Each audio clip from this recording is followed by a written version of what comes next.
2026 start हो चुका है और सबसे पहले द वीजा वेन्यू टीम की तरफ से आप सभी को नए साल की बेस्ट विशेस। इस साल बड़ी बड़ी कंट्रीज जैसे कि UK, Schengen, US, Canada, Australia, New Zealand, Japan और साउथ कोरिया के वीज़ा ट्रेंड्स के बारे में हम बात करने वाले हैं कि इन कंट्रीज का वीज़ा रेशो साल के किस टाइम में कैसे रहने वाला है। पूरी इन्फॉर्मेशन आपको इस वीडियो से मिलेगी। वीडियो को अंत तक जरूर देखना और अगर आप चैनल पे न्यू हो तो चैनल सब्सक्राइब जरूर कर लेना ऐसी ही लेटेस्ट अपडेट्स के लिए। तो चलिए वीडियो को शुरू करते हैं और जानते हैं इन कंट्रीज के वीज़ा ट्रेंड के बारे में। वीज़ा ट्रेंड बेसिकली 3 फैक्टर्स पे डिपेंड करता है, जिसमें सबसे पहला फैक्टर है कि आपकी एप्लीकेशन कितनी स्ट्रॉन्ग है, कितना बैंक बैलेंस शो कर रहे हो और कैसे आपने ट्रांजैक्शन अपने बैंक स्टेटमेंट में की हुई है और आपकी जो एम्प्लॉयमेंट है वो कितनी स्टेबल है, इसके ऊपर आपका वीज़ा डिपेंड करता है। दूसरा फैक्टर है कि जिस कंट्री में आप अप्लाई कर रहे हो उस कंट्री की गवर्नमेंट ने वीज़ास को लेके कैसे रूल्स एंड रेगुलेशन चेंजेस किए हैं, उसके ऊपर भी आपका वीज़ा डिपेंड करेगा। थर्ड फैक्टर डिपेंड करता है आपके जो पर्पस है और आपके इवेंट्स और फेस्टिवल, जिसका मतलब ये है कि आप किस पर्पस और किस इवेंट को विजिट करने जा रहे हो उस कंट्री में जिसमें आप अप्लाई कर रहे हो, उस पर भी आपका जो वीज़ा है डिपेंड करता है। तो सबसे पहले हम बात कर लेते हैं यूएस के बारे में। 2026 में यूएस का वीज़ा ट्रेंड काफ़ी ज़्यादा डाउन देखने को मिल सकता है, क्योंकि जब से ट्रम्प सरकार पावर में आई है उसके बाद से वीज़ा रेशो काफ़ी ज़्यादा डाउन हो चुके हैं। इवन विजिटर केसेस में भी वीज़ा रिजेक्ट देखने को मिल रहे हैं, जिसकी वजह से काफ़ी ज़्यादा फाइनेंशियल लॉस और टाइम लॉस हो रहा है। और उसकी वजह से मैं आपको रिकमेंड करता हूं कि आप सोच समझ के अपना यूएस का वीज़ा अप्लाई करें 2026 में। तो अब बात कर लेते हैं कनाडा के बारे में। कनाडा का वीज़ा प्रोसेसिंग टाइम अभी भी 100+ डेज का है, यानी कि आपको अभी भी 3 से 4 महीने वेट करना पड़ सकता है अगर आप वीज़ा अप्लाई करते हो 2026 में। जब तक ये प्रोसेसिंग टाइम कम नहीं होता तब तक आप वीज़ा अप्लाई ना करें टोटल बुकिंग पे, तो बढ़िया रहेगा। और अगर आप वीज़ा अप्लाई कर रहे हो, किसी से मिलने जाना चाहते हो, किसी इवेंट पे कर रहे हो, तो आप टाइम से अप्लाई करना और आपको वीज़ा मिल सकता है। तो ऐसा ट्रेंड रहने वाला है कनाडा का 2026 में। तो चलिए अब बात कर लेते हैं यूके के बारे में। यूके का वीज़ा ट्रेंड मैं आपको हर वीडियो में बताता हूं कि इसका वीज़ा ट्रेंड कभी भी अप और डाउन नहीं जाता। आपकी अगर एप्लीकेशन फाइनेंशियल्स ओके हैं तो आपको वीज़ा मिल जाएगा। अगर आपको वीज़ा फिर भी नहीं मिल रहा तो आप चैलेंज करके वीज़ा ले सकते हो। और अगर आपको इस चीज़ में कोई भी इन्फॉर्मेशन चाहिए यूके से रिलेटेड तो आप हमारी वीडियोस वॉच कर सकते हो, जिसमें हमने आपको बताया कि अगर आपका वीज़ा रिजेक्ट हो जाता है जिसमें आप सेटिस्फाई नहीं हो अपने वीज़ा से, तो आप एम्बेसी को चैलेंज कर सकते हो और अपना वीज़ा अप्रूव करवा सकते हो। अब बात कर लेते हैं शेंगन के बारे में। शेंगन में बहुत सी कंट्रीज हैं जो कि 2026 में आपको वीज़ा दे सकती हैं।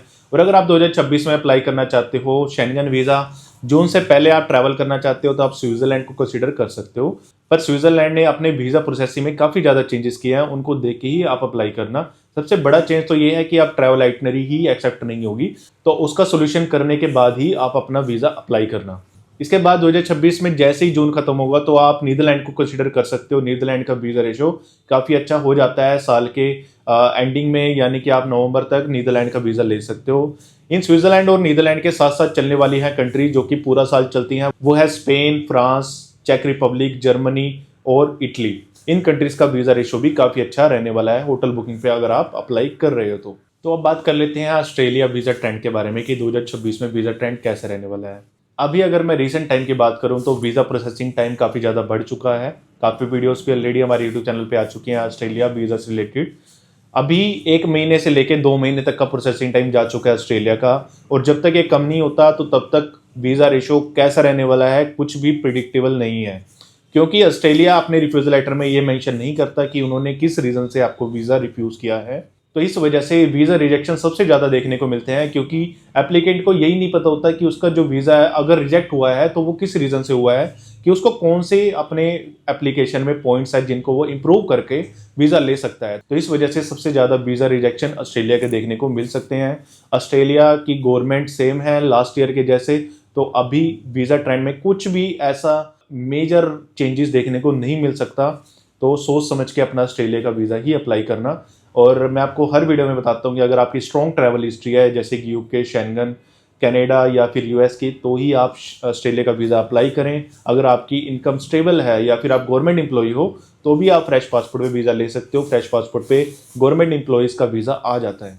अब हम न्यूजीलैंड की भी बात कर लेते हैं। न्यूजीलैंड 2026 में वीज़ा ट्रेंड में काफ़ी ज़्यादा चेंज नहीं करने वाला, क्योंकि जब तक गवर्नमेंट चेंज नहीं होगी तब तक वीज़ा रेशो स्मूथ और ईजी नहीं हो सकता।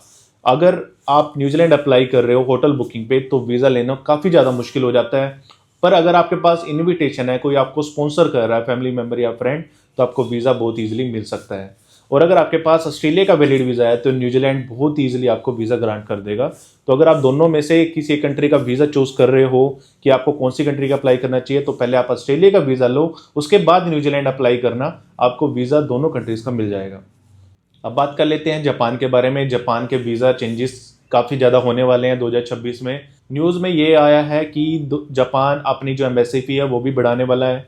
और लेटेस्ट न्यूज़ जापान वीज़ा की वो ये थी कि आप 6 मंथ तक अपना वीज़ा रीअप्लाई नहीं कर सकते अगर आपका वीज़ा रिजेक्ट हुआ है। तो जापान अभी स्ट्रिक्ट होने वाला है अपने वीज़ा चेंजेस को लेके, अपने वीज़ा रेशो को लेके, तो ध्यान से अप्लाई करना। अब हम बात कर लेते हैं साउथ कोरिया के बारे में। साउथ कोरिया का वीज़ा रेशो अच्छा हो सकता है क्योंकि साउथ कोरिया के गवर्नमेंट ने ऐसे कोई भी रूल्स नहीं किए। उनका जो वीज़ा रेशो है वो आपको स्मूथ देखने को मिलने वाला है 2026 में। और अगर आप जैन या फेब में वीज़ा अप्लाई कर रहे हो तो बहुत ईजिली आपको मार्च अप्रैल का ट्रैवल प्लान दिखा के वीज़ा मिल सकता है। तो ये थी इन्फॉर्मेशन इन कंट्रीज़ के वीज़ा ट्रेंड को लेके 2026 में जो चेंजेस होने वाले हैं। एट द एंड जो भी डिसीजन आपके होते हैं वीज़ा से रिलेटेड वो एम्बेसी पे डिपेंड करते हैं और कोई भी इन डिसीजंस को इन्फ्लुएंस नहीं कर सकता। इस बात को ध्यान में रख के ही अपना वीज़ा अप्लाई करना।